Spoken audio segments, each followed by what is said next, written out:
ये बात है उस वक्त की जब बगदाद सिर्फ एक शहर नहीं था, बल्कि सोच, समझ और तालीम का मरकज बन चुका था। वहीं पर एक ऐसी रोशनी पैदा हुई जिसने सदियों तक इंसानियत को इल्म की रोशनी दी। उस रोशनी का नाम था बैत उल हिकमा, यानी हिकमत का घर। लेकिन सबसे हैरत की बात यह थी कि इस अजीम लाइब्रेरी एम्पायर की बुनियाद एक गुलाम ने रखी थी। जी हाँ, एक मुसलमान गुलाम। एक गुलाम जो इल्म का सौदागर बना। इस कहानी की शुरुआत होती है एक ऐसे शख्स से जो कभी गुलाम हुआ करता था। उसका नाम था जिब्राइल इब्न बुखतीशु। वो एक ईसाई खानदान से ताल्लुक रखता था जो पीढ़ियों से यूनानी तिब्ब और ग्रीक मेडिसिन में माहिर था। जिब्राइल एक माहिर हकीम था और जब उसे बगदाद के वजीर यहया बिन खालिद अली ने अपने पास बुलाया तो उसका इल्म देखकर इतना मुतासिर हुआ कि उसे खास सलाहकार बना लिया। वहीं से जिब्राइल का सफर शुरू हुआ, एक गुलाम से बगदाद की सबसे बड़ी इल्मी तहरीक का रहनुमा बनने का सफर। वो सिर्फ हकीम नहीं था, बल्कि किताबों को जमा करने, उनको समझने और उनका अनुवाद करने का माहिर भी था।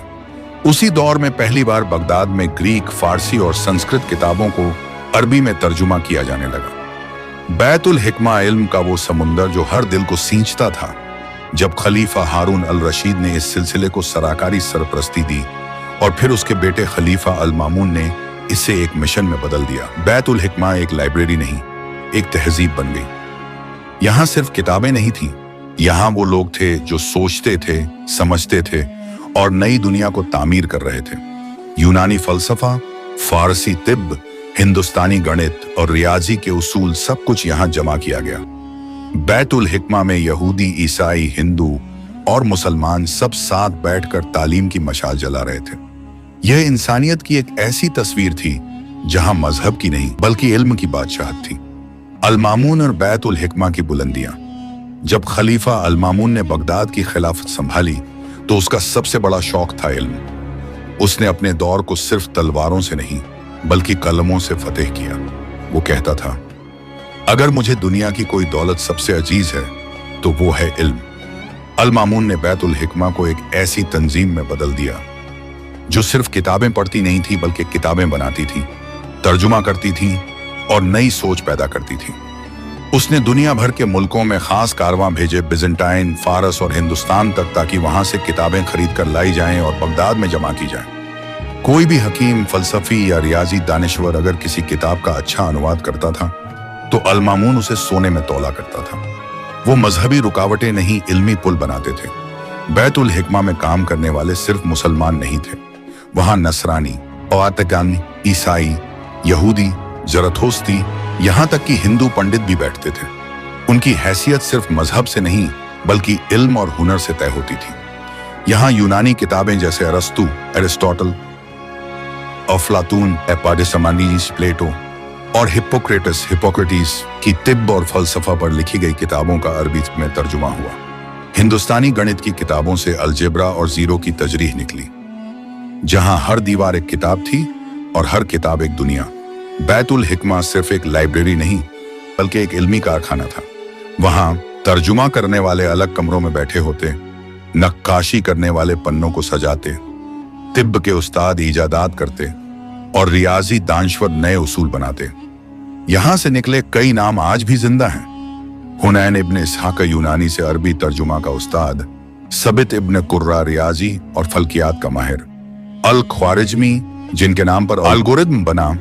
अल मामून का ख्वाब हर घर में इल्म की रोशनी। अल मामून चाहता था कि हर बगदादी, चाहे वो मुसलमान हो या गैर मुस्लिम, पढ़ना लिखना सीखे। उसने मदरसे बनाए, किताबें आम की और हर गली में इल्म की बात को आम किया। बैतुल हिकमा उसका सबसे बड़ा हथियार बन गया, मगर ये हथियार तलवार नहीं था, ये इल्म का नूर था जो सदियों तक पूरी दुनिया को रोशन करता रहा। सदियों तक बैतुल हिकमा दुनिया का सबसे रोशन इल्मी मरकज बना रहा। लेकिन वक्त हमेशा एक सा नहीं रहता। जो तहजीबें इल्म से ऊंचाई तक जाती हैं, अगर वो खुद को बदलना छोड़ दें तो पतन उनका मुकद्दर बन जाता है। 1258 ईस्वी में जब मंगोल लीडर हलाकू खान ने बगदाद पर हमला किया तो सिर्फ दीवारें नहीं टूटी, किताबों की वो रोशनी भी बुझा दी गई। मंगोल फौज जब बगदाद में दाखिल हुई तो उन्होंने बैतुल हिकमा की लाखों किताबों को दजला, टाइग्रिस नदी में फेंक दिया। कहा जाता है कि पानी कई दिन तक स्याही से काला रहा, क्योंकि वहां इतनी किताबें डाली गईं जितनी उस वक्त की पूरी यूरोप में भी ना थी। वो रोशनी जो एक गुलाम की मेहनत से शुरू हुई थी, तलवारों के साए में बुझा दी गई। मगर क्या रोशनी कभी वाकई बुझती है? बैतुल हिकमा तो खत्म हो गया, मगर उसकी किरणें आज भी जिंदा हैं, हर उस तालीमी इदारे में, हर उस किताब में और हर उस इंसान के जहन में जो सवाल करना जानता है। आज की दुनिया जहां तकनीक का बोलबाला है, वहां हमें बैतुल हिकमा से कुछ सीखना चाहिए। मजहब और नस्ल से ऊपर उठकर इल्म को गले लगाना, मुख्तलिफ जबानों, तहजीबों और मसलकों से सीख लेना, और सबसे बढ़कर हर नई नस्ल को किताब से जोड़ना, एक गुलाम का सपना। शायद जिब्राइल इब्न बुखतीशु को कभी ये एहसास ना हुआ हो कि उसकी शुरू की गई कोशिश एक दिन इतनी बड़ी तहरीक में बदल जाएगी। मगर हकीकत यही है, वो गुलाम नहीं था, वो इल्म का सुल्तान था। और बैतुल हिकमा कोई इमारत नहीं थी, वो इंसानी जहनियत की बुलंदी का नाम था। इसीलिए दोस्तों, जब भी आप कोई किताब उठाएं, जब भी कोई नया सवाल पूछें, याद रखें कि कभी एक गुलाम ने इल्म को इस कदर ऊंचाई दी थी कि उसका नूर सदियों तक पूरी इंसानियत को रास्ता दिखाता रहा। बैतुल हिकमा सिर्फ एक नाम नहीं, एक दास्तान है।